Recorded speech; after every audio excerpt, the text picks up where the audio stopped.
Congress party ఇలా నిరుద్యోగుల పాలిటగా శాపంగా మారిపోయింది. ఎందుకంటే ఈ మాట ఎందుకు అనాల్సి వస్తుందంటే, కాంగ్రెస్ పార్టీకి బేస్ లేని విధంగా, అంటే మేము బస్ యాత్ర చేశామో, బస్ యాత్ర చేస్తున్నప్పుడు కాంగ్రెస్ పార్టీకి ఊళ్ళలో గ్రాఫే లేదు అసలు. యాక్చువల్లీ మేము ఏదైతే ఉన్నామో, మేము మిత్రులందరూ, అశోక్ నగర్లో ఉన్న మిత్రులందరూ కలిసి ఇవాళ ఎట్టయినా సరే ఈ బీఆర్ఎస్ పార్టీని దింపేసి కాంగ్రెస్ పార్టీని తీసుకొస్తే ఈ బడుగు బలహీన వర్గాలకు న్యాయం జరుగుతుందని చెప్పేసి మేమందరం ఒక బస్ యాత్రను పోగొట్టుకుని ఇలా ఇక్కడికి వచ్చి బస్ యాత్రను స్టార్ట్ చేశాము. కానీ మాకు వారి వల్ల ఒరిగింది ఏమీ లేదండి. ఎందుకంటే ఇవాళ GO29 తీసుకొచ్చి ఎవరు తీసుకురమ్మని చెప్పారు వీళ్ళని?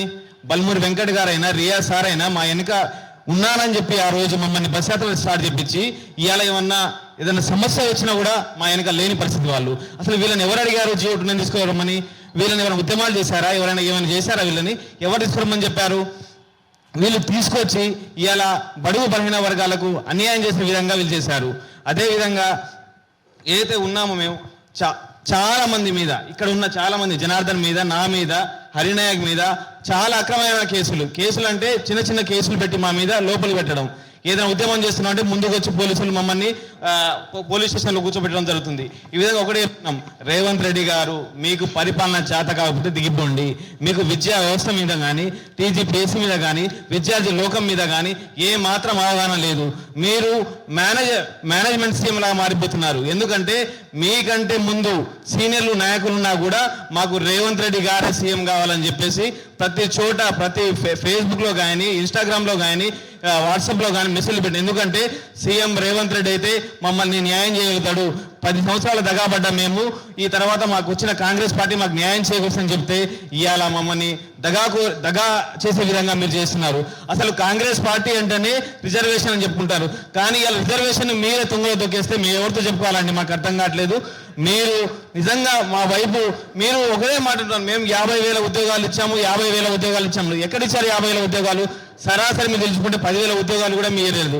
మీరు నిజంగా సెక్రటరీ దూరంలో ఉన్న అశోక్ నగర్కి వచ్చి మాట్లాడండి. మీరు ఎక్కడో గాంధీ భవన్లో లేకపోతే మీ ఇంటి దగ్గర ప్రెస్ మీట్ పెట్టి మేము 50,000 ఉద్యోగాలు ఇచ్చాం, 50,000 ఉద్యోగాలు ఇచ్చాం. ఎక్కడ ఇచ్చారు మీరు 50,000 ఉద్యోగాలు? గత గవర్నమెంట్ ఇచ్చిన నోటిఫికేషన్లు మీరు భర్తీ చేశారు, మీరు ఉద్యోగాలు ఇవ్వలేదు. కనీసం మీరు 10,000 ఉద్యోగాలు ఇచ్చినా మేము హ్యాపీగా ఫీల్ అయ్యేటోళ్ళం. గవర్నమెంట్ వచ్చి సంవత్సరం కాబోతుంది, ఇంకా డిసెంబర్ 9 చేస్తే సంవత్సరం అవుతుంది. ఇప్పుడు దాకా మీరు 10,000 భర్తీ చేయలేని మీరు 2 లక్షల ఉద్యోగాలు భర్తీ చేయగలుగుతారా? ఎందుకు ఇట్లా లేనిపోని మాటలు మాట్లాడడం, ఊకే పిల్లలను విద్యార్థులు రెచ్చగొట్టే విధంగా మాట్లాడుతారు? నిజంగా మీకు ఏమైనా మీ విద్యా వ్యవస్థ మీద మీకు అవగాహన ఉంటే అశోక్ నగర్ రండి, మనం కూర్చొని మాట్లాడుకుందాం. 10,000 ఉద్యోగాల కంటే ఎక్కువ మీరు ఉద్యోగాలు ఇచ్చామని చెప్తే మేము అసలు ఉద్యమాలు చేయడం కాదు కదా, మేము అసలు అశోక్ నగర్లో ఉండకుండా వెళ్ళిపోతాము. అనవసరంగా దీని వెనకాల ప్రతిపక్షాలు ఉన్నారు అనుకుంటారు. మరి ప్రతిపక్షాల పని ఏందండి? అదే కదా.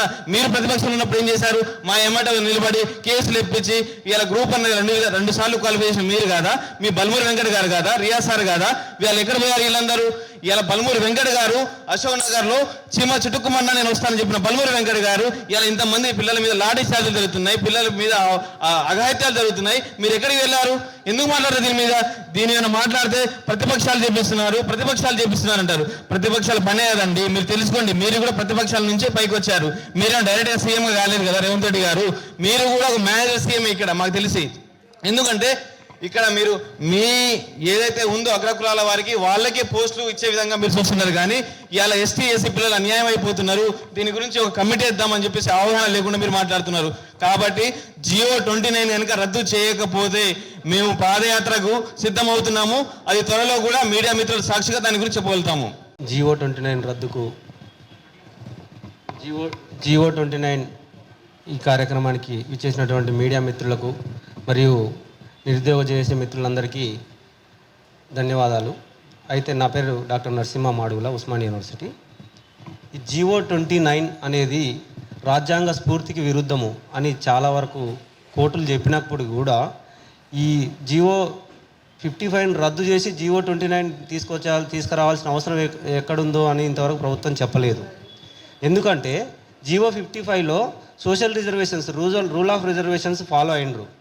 ఒక నోటిఫికేషన్ను రద్దు చేసి ఇంకో నోటిఫికేషన్ను ఇవ్వకూడదని సుప్రీంకోర్టు జడ్జిమెంట్లు ఉన్నా కూడా ఈ ప్రభుత్వం వచ్చిన వెంటనే నోటిఫికేషన్ రద్దు చేసి జీవో 29 అనేది ఒకటి కొత్త జీవోని తీసుకొచ్చిర్రు. ఆ జీవో 29 అనే జీవో దానివల్ల ఏం నష్టం జరుగుతుంది అని అంటే రూల్ ఆఫ్ రిజర్వేషన్ తీసేసిర్రు. ఈ 60 పోస్టులు పెంచి నోటిఫికేషన్ రద్దు చేసి ఈ రూల్ ఆఫ్ రిజర్వేషన్ తీసేయాల్సిన అవసరం ఏమొచ్చింది అని మేము ఈ ప్రభుత్వాన్ని ప్రశ్నిస్తున్నాం. అయినా కూడా ఎక్కడ పోయినా కూడా మేము కోర్టులకు వెళ్ళినా, మేము ఉద్యమం చేసినా ఉక్కుపాదంతో పోలీస్ స్టేషన్లు పెట్టి లాఠీల దెబ్బలు ఇవన్నీ చేస్తూ ఉన్నారు. కాబట్టి మేము ఒకటే చెప్పదలుచుకున్నాం, ప్రతిష్టాత్మకమైన యూపీఎస్సీ యూనియన్ పబ్లిక్ ఐఏఎస్లను ఐపీఎస్ని సెలెక్ట్ చేసే యూపీఎస్సీ జీవో 55 ప్రకారము రూల్ ఆఫ్ రిజర్వేషన్ ఫాలో అవుతుంది. కానీ మీరు వచ్చిన వెంటనే రూల్ ఆఫ్ రిజర్వేషన్ ఎందుకు తీసేసిర్రు?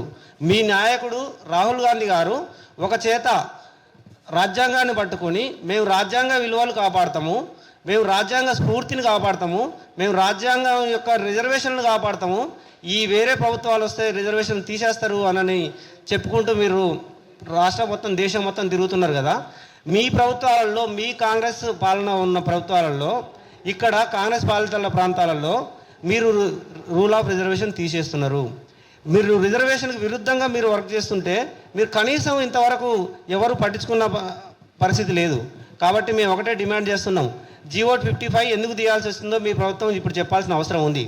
రూల్ ఆఫ్ రిజర్వేషన్ ఎందుకు తీసేసిర్రో మీరు చెప్పాల్సిన అవసరం ఉంది. జీవో 29ను ఎందుకు తీసుకొచ్చిర్రో, మీరు ఎవరి ప్రయోజనాల కోసం తీసుకొచ్చిర్రో చెప్పాల్సిన అవసరం ఉంది. అలాగే ప్రతిష్టాత్మకమైన యూపీఎస్సీ ఐఏఎస్ ఐపీఎస్లను సెలెక్ట్ చేసే ఒక యూపీఎస్సీ జీవో 55 ఫాలో అవుతుంటే మీరు ఈ కొత్త జీవో తీసుకోవాల్సిన అవసరం ఏంది? అందుకే మేము వేరే రాష్ట్రాలలో, ఎన్నో రాష్ట్రాలలో జీవో 55 ఉంది. జీవో 55 ఉన్నా కూడా రూల్ ఆఫ్ రిజర్వేషన్ ఫాలో అవుతున్నా కూడా మీరు జీవో 29 తీసుకురావాల్సిన అవసరం ఏంది? దీనివల్ల ఎస్సీ, ఎస్టీ, బీసీఏ, బీసీఈ అది రూల్ ఆఫ్ రిజర్వేషన్ అగనెస్ట్గా ఈరోజు అన్యాయం జరుగుతున్నా కూడా ఎస్సీ, ఎస్టీ మంత్రులు, ఎమ్మెల్యేలు కూడా ఈరోజు ఎవరు పట్టించుకున్న పరిస్థితి లేదు. మేము జీవో 29 రద్దు చేయమని ఆల్రెడీ డిప్యూటీ ముఖ్యమంత్రి గారిని కూడా కలిసినాం. ఈ జీవో వల్ల ఎస్సీ, ఎస్టీలు అందరికీ అన్యాయం జరుగుతున్నది అని కలిసినప్పుడు కనీసం ఇంతవరకు ఆగస్టు 20వ తారీఖు నాడు కలిస్తే ఇంతవరకు డిప్యూటీ ముఖ్యమంత్రి గారు ఒక దళిత ఉప ముఖ్యమంత్రి అయ్యి ఉండి, ఒక ఎస్సీ కాన్స్టిట్యున్సీలో గెలిచి ఉండి ఈరోజు కనీసము ఆ జీవో మీద మాట్లాడిన పరిస్థితి లేదు. కాబట్టి మేము ఈ వేదికగా ఒకటే చెప్పదలుచుకున్నాం, జీవో 29 రద్దు చేయండి. జీవో 29 రద్దు చేయకపోతే ఖచ్చితంగా ఈ రాష్ట్రంలో ఇంకో తెలంగాణ ఉద్యమం స్టార్ట్ కాబోతుంది.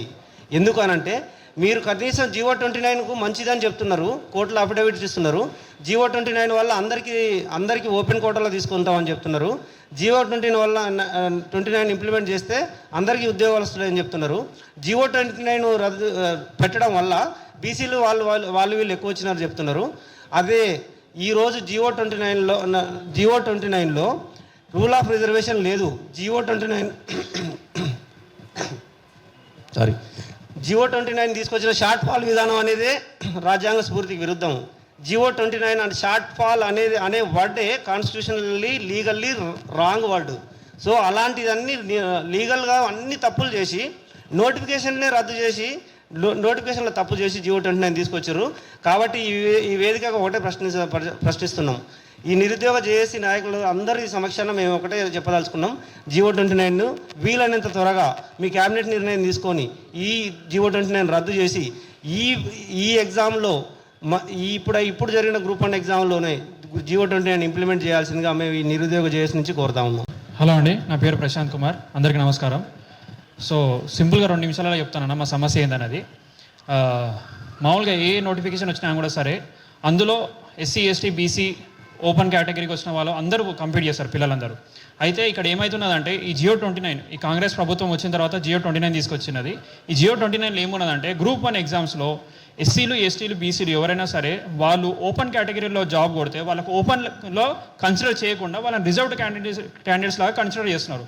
రిజర్వ్ క్యాండిడేట్స్ లాగా కన్సిడర్ చేసే వాళ్ళని, ఓపెన్లో ఉన్న వాళ్ళని, అయితే ఎవరైతే అర్హత పొందాల్సిన కింద ఉన్న వాళ్ళకి అంటే తక్కువ మార్కులు వచ్చిన విద్యార్థులకు ఎవరికైతే రిజర్వ్డ్ కింద సెలెక్షన్ చేయాలనో వాళ్ళు నష్టపోయినారు, వాళ్ళందరూ ఫెయిల్ అయిపోయినారు.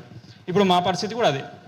సో మేమేమంటున్నామంటే ఓపెన్ కేటగిరీస్ మెరిట్ స్టూడెంట్ని మెరిట్లా కన్సిడర్ చేయకుండా రిజర్వ్డ్ కేటగిరీ కన్సిడర్ చేస్తే ఆ రిజర్వేషన్స్ ఉన్న ఆ డెఫినేషనే తూట్లు పొడుస్తున్నారు వాళ్ళు. సో అట్లా చేయకండి అని చెప్పేసి మేము ప్రతి మినిస్టర్లను కలిసినాము, అందరినీ కలిసినాము, కానీ కోర్టుల కేసులు వేసినాము. చాలా కారణాలతోటి మమ్మల్ని పట్టించుకోవట్లేరు. 10 సంవత్సరాలు అవుతున్నది.